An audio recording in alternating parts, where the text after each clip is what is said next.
माझ्या शेतातलं म्हणजे पूर्ण नष्ट झालेलं आहे हे पीक.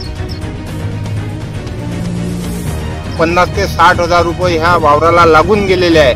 हे जे पाणी जे आहे जहाचं याचा मार्ग पाहिजे तसा मोकळा नाही आहे, त्याच्यामुळे आमचं खूप नुकसान होऊन राहिलं. मी 2दा तक्रार देऊनही माझ्या तक्रारीवरती कोणी हे घेतलं नाही, मंडल अधिकारीने कोणच नाही घेतलं. मी उपोषणाला बसणार आहे.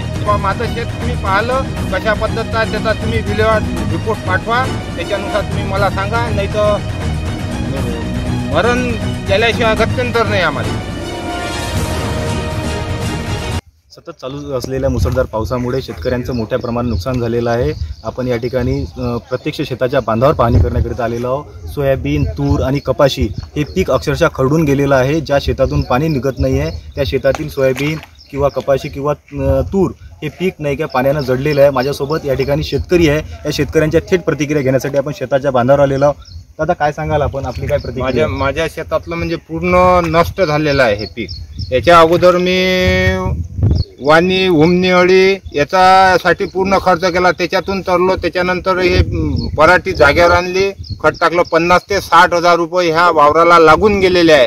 आता पाते फुलावर लागणारी जे स्थिती होती त्या परिस्थितीत या पाण्याने पूर्ण वाहून नेलेलं आहे. त्याच्यामुळं आम्हाला पूर्णपणे नुकसान भरपाई मिळण्यात यावी. त्याचं पूर्णपणे नुकसान झालेलं आहे. त्याच्यानंतर माझ्या शेतात एक 4 एकर शेत आहे, ते 340 गट नंबर मेघा धर्मेंद्र इंगोले.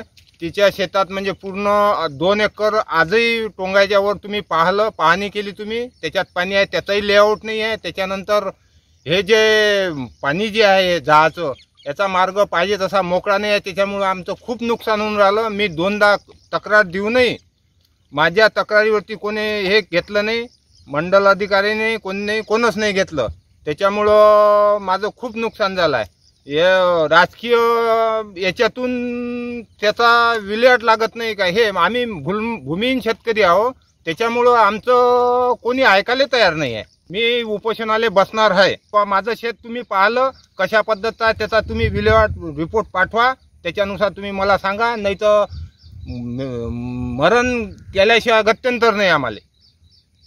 पीक कर्ज कोऑपरेटिव्ह बँकेचं पीक कर्ज सुद्धा काढलं. त्याच्यानंतर आम्हाला हुमणी, अळी, वाणी यानं पहिले त्रस्त करून टाकलं. पूर्ण खर्च त्याच्यात चालला गेला. इकून तिकून आम्ही 2000 रुपये पोत्याचे भाव खताचे हे सुद्धा आणून टाकले ना. आता पावसानं ह्या पद्धतीनं नुकसान केलं.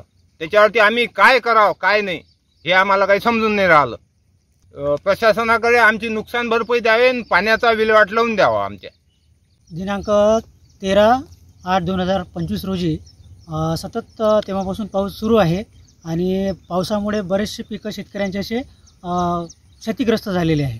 तर तेव्हापासून आम्ही पंचनामा करत आहे. आज रोजीसुद्धा आम्ही शेतकरी धर्मेंद्र इंगोले यांच्या शेतात पाहणी करता आलेलो आहे.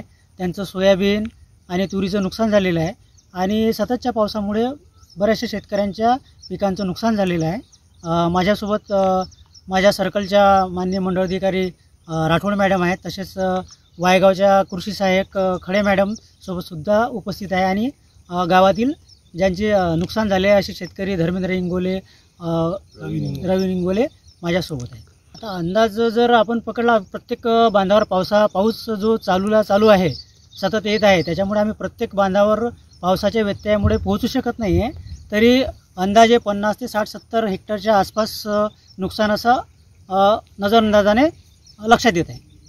प्रशासनाकडे काही तक्रारी वगैरे काही केलेल्या होत्या? याच्या अगोदर मागल्या वर्षी मी तक्रारी सुद्धा केल्या ह्याच पद्धतीनं. माझ्या वावरातलं शेतातलं पाणी नाही झाली, पाणी नाही निघालं. अजून यावर्षी त्याच्याही पेक्षा खूप बेकार परिस्थिती आहे. आज असं आहे का वखर टाकल्याशिवाय पर्यायच उरलेला नाही आहे. पूर्णपणे नष्ट झालेलं आहे पीक. याच्या शेतकऱ्यांची प्रतिक्रिया आहे की पूर्ण पाण्याने पीक हे नष्ट झालेलं आहे आणि या शेतामध्ये वखर टाकल्याशिवाय पर्याय नाही आहे, अशा थेट प्रतिक्रिया या ठिकाणी शेतकऱ्यांनी दिलेल्या आहे. व्हिडिओ जर्नलिस्ट गजानन खोपेसह मी Snehal Jaunjal, right angle news, Amravati.